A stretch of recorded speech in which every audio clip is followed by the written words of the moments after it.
ইয়া রব, আমি জানি না কিভাবে ডাকলে আমার ডাকে আপনি সাড়া দেবেন।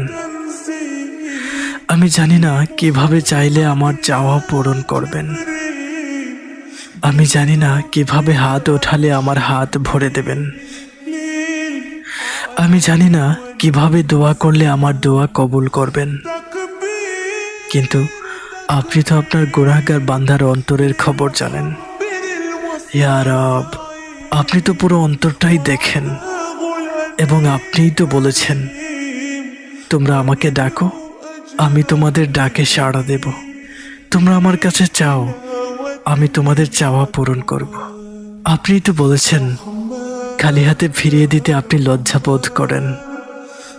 আমি অযোগ্য, যোগ্যতার বাহিরে আপনি আমাকে অনেক কিছুই দান করেছেন। আমি এবারেও বিশ্বাস করি আপনি আমাকে নিরাশ করবেন না। আমি জানি আমি ছাড়া আপনার অনেক বান্দা আছে, কিন্তু আমার আপনি ছাড়া আর কেউ নাই। ইয়া রব, আমার আবদার করার মতো, ডাকার মতো, চাওয়ার মতো আপনি ছাড়া কেউ নাই। ইয়া রব, আমি দুর্বল, আমার ধৈর্যের পরীক্ষা নেবেন না। আমি তার উপযুক্ত নই, আমার জন্য পরীক্ষা সহজ করে দিন।